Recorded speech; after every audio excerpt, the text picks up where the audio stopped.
తెనాలిలో యువకుడిపై దాడి చేసిన రౌడీ షీటర్ను టూ టౌన్ పోలీసులు అదుపులోకి తీసుకున్నారు. ఐతనగర్కు చెందిన రౌడీ షీటర్ నూతలపాటి అరుణ్ను అదుపులోకి తీసుకుని తహసీల్దార్ వద్ద బైండ్ ఓవర్ చేస్తున్నట్లు two town CI Ramulu Nayak తెలిపారు. తెనాలి ఐతనగర్కు చెందిన రౌడీ షీటర్ నూతలపాటి అరుణ్ను టూ టౌన్ పోలీసులు శుక్రవారం అదుపులోకి తీసుకున్నారు.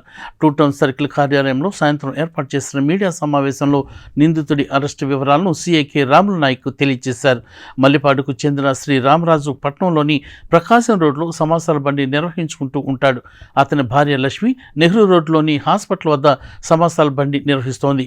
ఈ క్రమంలో గురువారం మధ్యాహ్నం శ్రీ రామరాజు తన భార్య సమాసాల బండి వద్ద ఉండగా రౌడీ షీటర్ నూతలపాటి అరుణ్ వచ్చి యువకుడిని బలవంతంగా బండిపై తీసుకువెళ్లాడు. తాను పిలిచినప్పుడల్లా బండి మీద డ్రాప్ చేసేందుకు ఎందుకు రావటం లేదంటూ యువకుడు శ్రీరామరాజుపై రౌడీ షీటర్ అరుణ్ దాడి చేసి హత్యాయత్నానికి పాల్పడ్డాడు.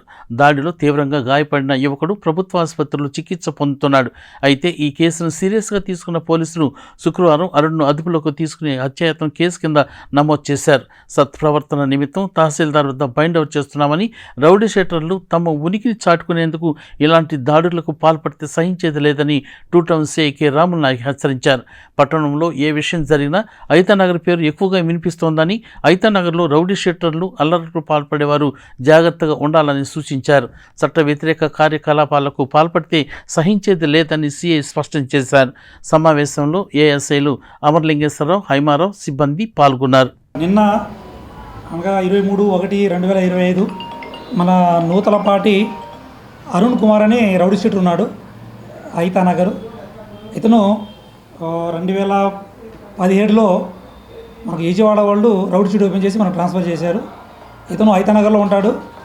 ఇతను ఐతానగర్లో ఉంటూ సేమ్ కమ్యూనిటీ సంబంధించినటువంటి ఈ శ్రీరామ్ రాజ్ అనే అతనితో పరిచయం ఉంది. శ్రీరామ్ రాజ్ అనే అతనికి మనకి శివాజీ చౌక్లో సమోసాల షాప్ ఉంది.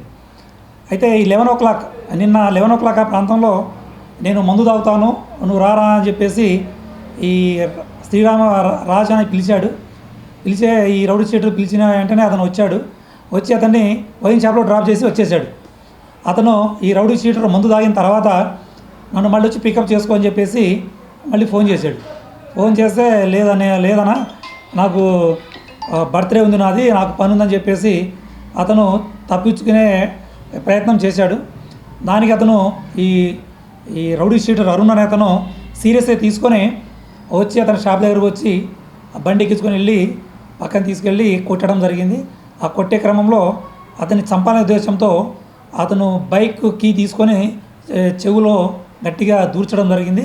చెవు డ్యామేజ్ అయ్యి బ్లీడింగ్ అయిన తర్వాత అతను స్పృహ తప్పి పడిపోయాడు. అతను తర్వాత హాస్పిటల్లో అడ్మిట్ చేశారు. ఈ కేసు సంబంధించి మనము ఈ గ్రావిటీని బట్టి ఇతను రౌడీ షీటర్ కాబట్టి గ్రావిటీని బట్టి మనము అటువంటి మర్డర్ కింద కేసు కట్టాము. తర్వాత మన డిఎస్పీ గారు ఎస్పీ గారు ఆదేశాల ప్రకారము ఒక 4 టీములు తయారు చేసి మనం అతని కోసము దేవులాడగా ఈరోజు పొద్దున 9:30 ప్రాంతంలో మన ఆర్టీసీ బస్ స్టాండ్ దగ్గర ఉండగా అతన్ని పట్టుకొచ్చి అరెస్ట్ చేసి ఇప్పుడు రిమాండ్ పంపిస్తున్నాము.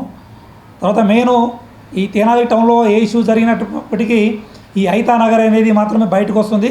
కాబట్టి ఈ ఐతానగర్లో ఈ రౌడీ షీటర్లు కానీ తర్వాత ఈ అసాంఘిక కార్యక్రమాలు చేసే ఈ ఇల్లీగల్ యాక్టివిటీ చేసే పబ్లిక్ ఒకటే హెచ్చరిస్తున్నాము. ఎట్టి పరిస్థితుల్లో చట్టాన్ని చేతిలో తీసుకోవాలని మాత్రము ప్రయత్నిస్తే మాత్రం వాళ్ళ మీద మేము గట్టిన చర్య తీసుకుంటాము. గట్టిగానే ఈ చాలా చట్టాలు ఉన్నాయి. చట్ట ప్రకారమే వాళ్ళని మేము ప్రివెంట్ చేయడానికి గట్టిగా ప్రయత్నాలు చేస్తాం. కాబట్టి ఈ ఐతానగర్లో ఈ రౌడీ షీటర్లు కానీ ఈ గంజాయి తాగేవాళ్ళు కానీ ఈ ఇల్లీగల్ యాక్టివిటీ చేసే వాళ్ళందరికీ మేమైతే ప్రత్యేకమైనటువంటి హెచ్చరిక చేస్తున్నాము. మీతట ఇలాంటివి ఏమైనా చేస్తే మాత్రం చట్టపరంగా గట్టి చర్య తీసుకుంటాం. Thank you.